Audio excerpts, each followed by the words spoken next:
तुम हंसते हुए जाओ, कि जीवन में कोई दुख ना हो।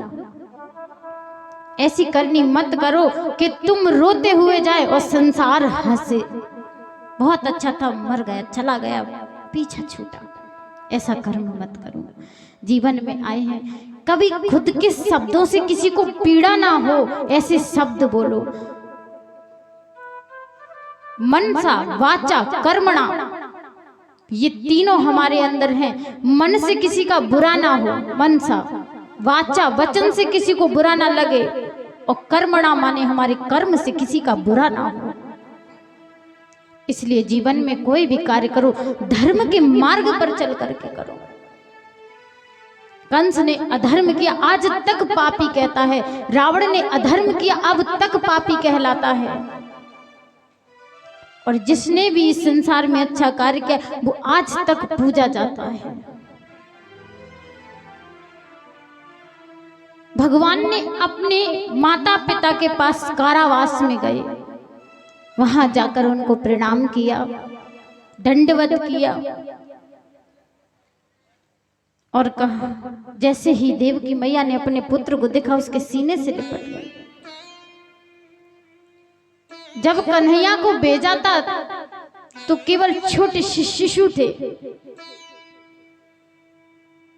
1 घंटे का बालक, और जब लौट के आए तो 11 वर्ष 56 दिन के कन्हैया लौट करके आए। मैया देखती की देखती रहेगी, देखो मेरे कन्हैया को। माँ यशोदा का कर्ज मैं जीवन में कभी नहीं चुका सकती। उसने मेरे लाल को कैसे रखा है, कैसे नाजों से पाला है, कभी जीवन में मैं उसका ऋण नहीं चुका सकती। मुझ में इतनी सामर्थ्य नहीं कि मैं चुका सकूं, लेकिन उसकी जिंदगी भर मैं आभारी रहूंगी।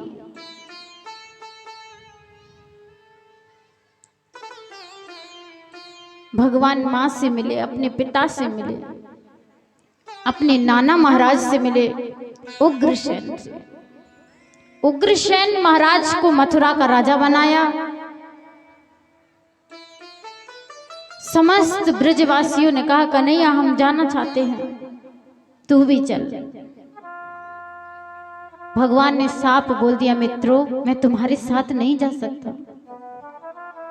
और जैसे ही ये बात बोली कि सभी मित्रगण उनके चरणों में बैठ करके रोने लगे। बोले, लाला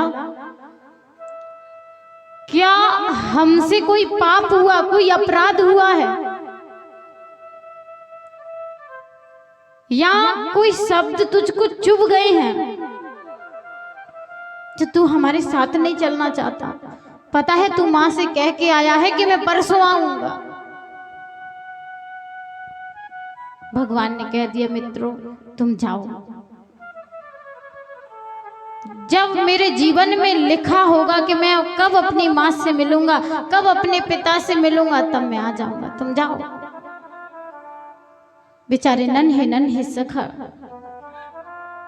रथ में बैठ गए और बैठ करके जाने लगे। जैसे ही रथ में बैठ करके जाने लगे, बोली, कन्हैया लाला अगर कोई गलती हुई हो तो क्षमा कर देना।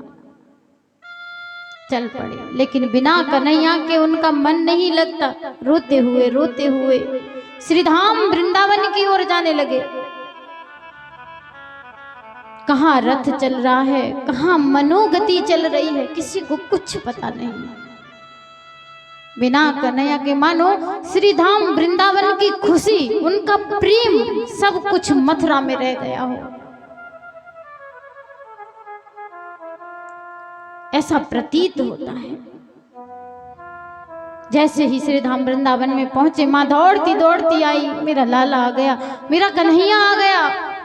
जा करके देखे तो समस्त ग्वाल बाल हैं, नंद बाबा हैं, लेकिन कन्हैया नहीं आया। मैया रोने लगी, बोले, मेरे लाल को क्यों नहीं लेके आए? वो छोटा है, उसे क्यों अकेला छोड़ा है?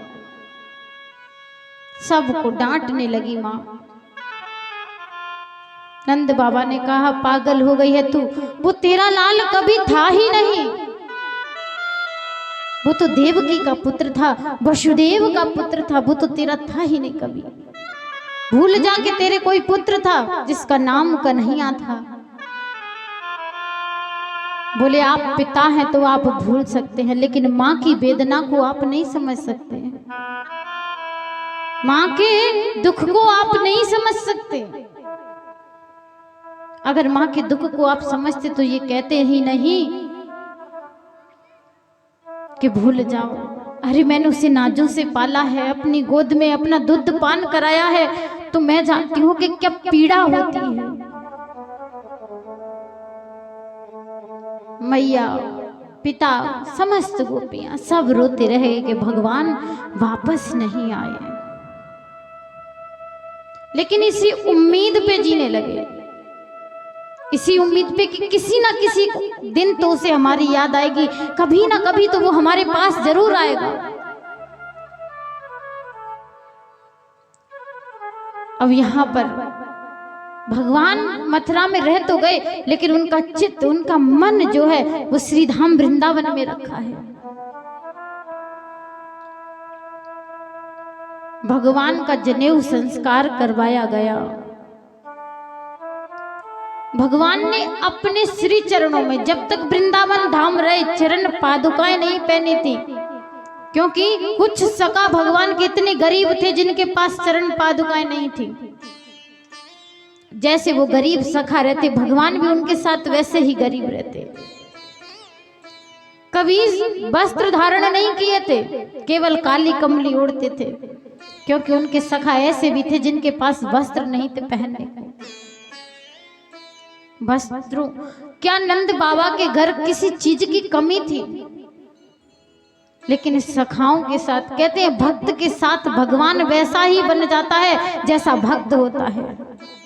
गरीब के साथ गरीब, अमीर के साथ अमीर, जो जैसा भगवान के साथ भाव रखता है, भगवान भी वैसा ही भाव उसके साथ रखते हैं।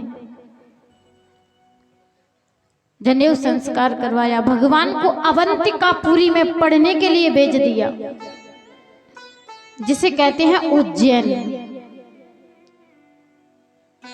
उज्जैन में भगवान को पढ़ने भेजा। गुरु महाराज से समस्त विद्याओं का अध्ययन किया। जब गुरु दक्षिणा देने का समय आया तो गुरु महाराज ने कुछ नहीं मांगा और कहा, यदि अगर तुम कुछ देना ही चाहते हो तो मेरे मरे हुए पुत्र को यमलोक से लाकर के मुझे वापस दे दो। भगवान ने यमलोक से अपने गुरुदेव के पुत्रों को लाकर वापस किया। सुदामा जी से उनकी भेंट हुई, कहा हमारी मथुरा नगरिया जरूर आना। भगवान ने पांचजन्य नामक राक्षस का वध किया। पांचजन्य नामक, उस पे से एक बहुत ही सुंदर शंख प्राप्त किया जिसका नाम था पांचजन्य। जब भगवान वापस आए,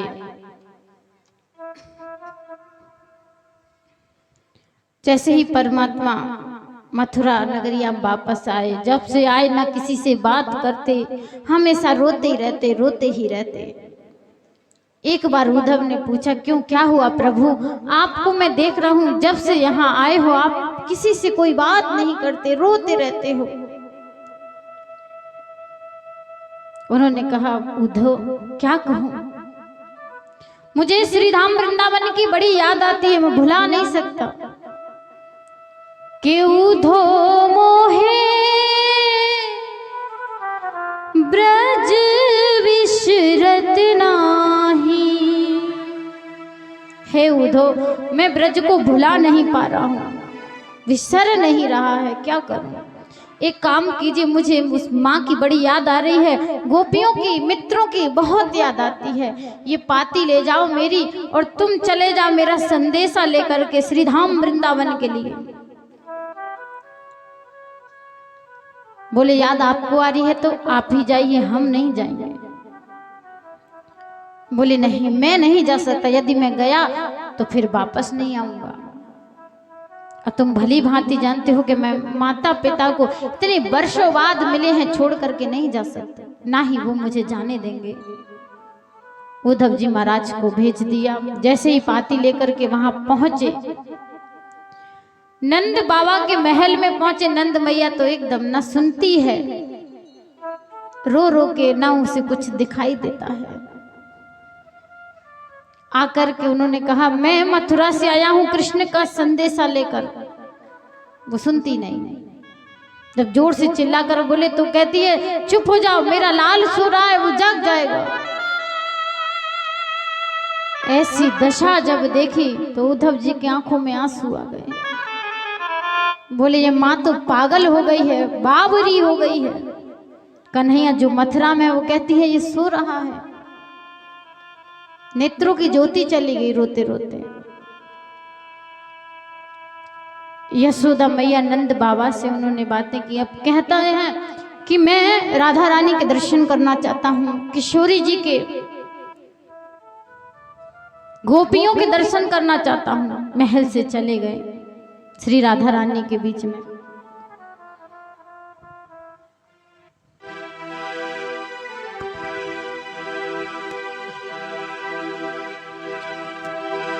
हम तुम से बिछड़ के कन्हैया दिन रात यहाँ रोते हैं। मेरी नींद गई, मेरा चैन गया और चैन से वो सोते हैं। हम उनसे बिछड़ के कन्हैया दिन रात यहाँ रोते हैं। हम उनसे बिछड़ के कन्हैया दिन रात यहाँ रोते हैं। मेरी नींद गई, मेरा चैन गया और चैन से वो सोते हैं।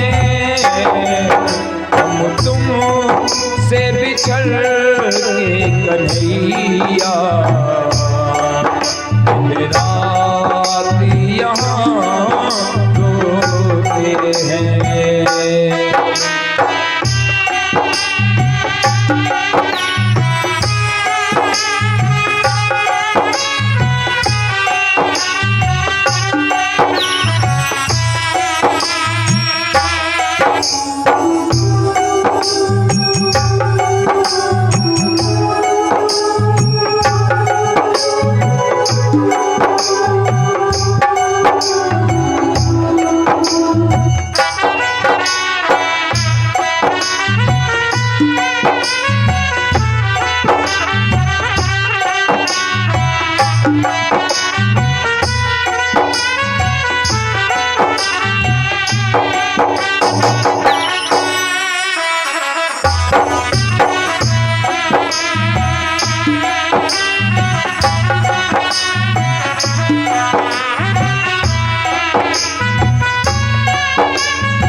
और मधुबन में रोते गायें जा रही हैं। मधुबन में रोते गायें जा रही हैं। दूध पीते बछड़े ना घास खा रही हैं। दूध पीते बछड़े ना घास खा रही है। मधुबन में रोते गायें जा रही है। मधुबन में रोते गायें जा रही है। दूध पीते बछड़े ना घास खा रही है। दूध पीते बछड़े ना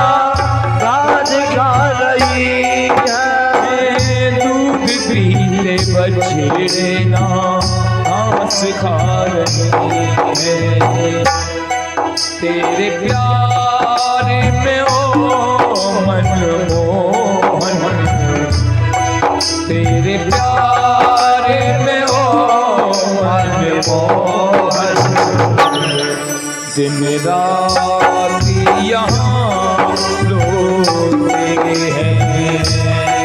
हम तुम से बिछड़ के कन्हैया, दिन रात यहाँ रोते हैं।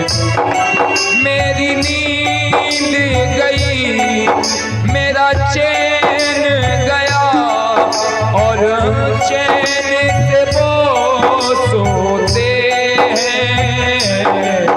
हम तुम से बिछड़ के कन्हैया, रात यहाँ रोते हैं, दिन रात यहाँ रोते हैं, दिन रात यहाँ रोते हैं। कब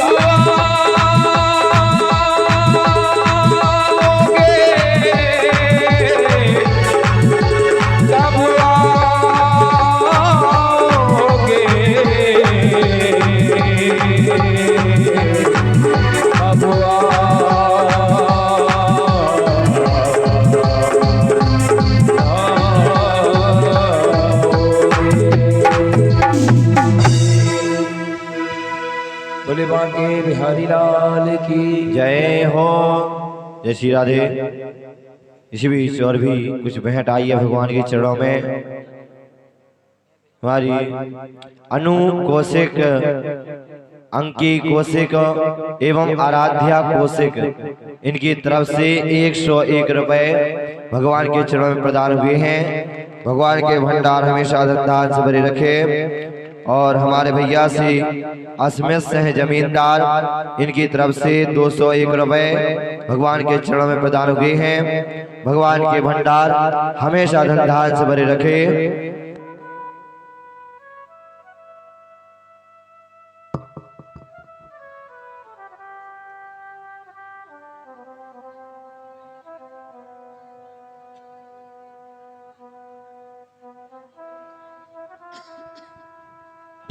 जय श्री राधे।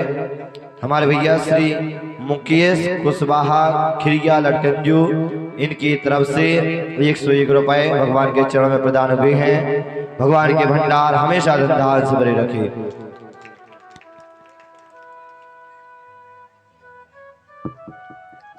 जय श्री राधे। बोली वृंदावन बिहारी लाल की।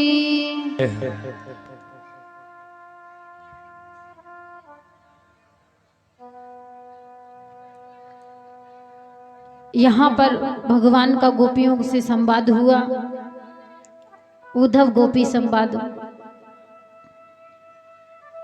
कहते हैं जब गोपियों की बातें सुनी उद्धव जी ने, समस्त गोपियां वार्तालाप करने लगी। बोली किशोरी जी, हमें स्वप्न में ठाकुर जी के दर्शन हुए। एक सखी कहती हमें माखन चुराते हुए भगवान के दर्शन हुए। कोई सखी कुछ कहती है, कोई सखी। एक सखी ने कहा क्यों किशोरी जी, क्या आपको ठाकुर जी ने कभी स्वप्न में दर्शन नहीं दिए? राधा रानी ने कहा तुम भाग्यवान हो, धन्य है तुम कि तुम कम से कम स्वप्न में ही परमात्मा का दर्शन कर लेती हो। और मेरा दुर्भाग्य देखिए कि जिस दिन से कन्हैया मुझे छोड़ करके गए हैं, मैं उस दिन से सोई ही नहीं। मैं नींद जानती नहीं कि नींद क्या होता है। समस्त गोपियां उनके चरणों में लेट गई। बोले किशोरी जी, आपका जीवन धन्य है। कितनी प्रबल आपके अंदर निष्ठा है। इतने दिन हो गए भगवान को ब्रज छोड़े और आपने सोई तक नहीं। ये सारी बातें उद्धव जी सुन रहे थे। उद्धव जी ने हाथ जोड़ करके कहा, हे किशोरी, गोपियों, तुम किसको भगवान मानती हो? उनको, अगर वो तुम्हें छोड़कर ही नहीं जाते, अगर जरा भी तुम्हारे लिए प्रेम होता तो, अब लेकिन वो तुम्हें छोड़ करके चले गए। तुम्हारी बिल्कुल भी नहीं आती उनको, इसलिए भगवान में चिंतन लगाओ, उस कृष्ण को मत ध्याओ। अब जैसे ही कहा तो गोपियों ने कहा, सुनिए महाराज, हम किसी भगवान को नहीं जानते। कृष्ण मन, कृष्ण तन, कृष्ण ही हमारो धन, और आठों याम उधो हमें कृष्ण सो ही काम है। के उधो मन न भय 10-20, एक मन था वो भी कृष्ण संग चला गया। हम प्रेम नगर की बंजारन, जप तप और साधन क्या जाने। हम कुछ नहीं जानते, हम तो केवल कृष्ण को जानते हैं। लगन एक ऐसी चीज होती है जो परमात्मा से मिलाकर ही छोड़ती है। किसी भी चीज की लगन लग जाए, चाहे कोई मंजिल प्राप्त क्यों ना करनी हो, यदि आपकी लगन सच्ची है तो वो मंजिल भी आपको मिल जाएगी।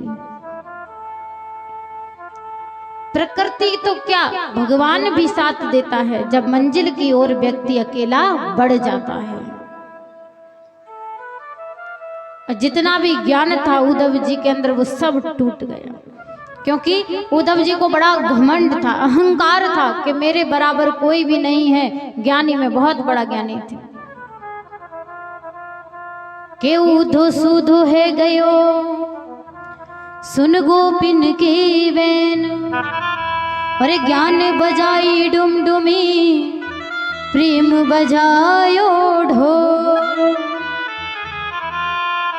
जहां डुमडुमी बजती है ना, और वही ढोल बजे, तो डुमडुमी की आवाज नहीं, ढोल की आवाज आती है। ज्ञान की डुमडुमी बजकर रह गई, प्रेम का ढोल बज गया। जितना भी ज्ञान का अहंकार था सब उद्धव जी का टूट गया। लौट करके श्री धाम मथुरा की ओर पधारे, वृंदावन को छोड़ करके कन्हैया के चरणों में जाकर के बोले, लाला भैया तू किन गोपियों को छोड़ करके आया है जिन्होंने तुझे सर्वस्व माना है? तू कितना निर्दयी है। बोले, मैं चाहता तो स्वयं भी जा सकता, लेकिन मैंने आपको क्यों भेजा? क्योंकि आप कहते हैं ना कि ज्ञान सबसे बड़ा होता है, और मैं कहता हूं कि भाव प्रेम सबसे बड़ा होता है। सबसे ऊंची प्रेम सगाई। तो ज्ञान छोटा होता है, और ज्ञान का अहंकार टूट गया। उद्धव जी ने हाथ जोड़े, भगवान ने अपनी माया के बल से समस्त गोपी और राधा रानी के सहित उनको दर्शन कराए। बोले बाले कृष्ण लाल की। यहाँ पर उद्धव का अहंकार टूट गया। कहते हैं कंस के 2 पत्नी थी, अस्ति और प्राप्ति। अस्ति और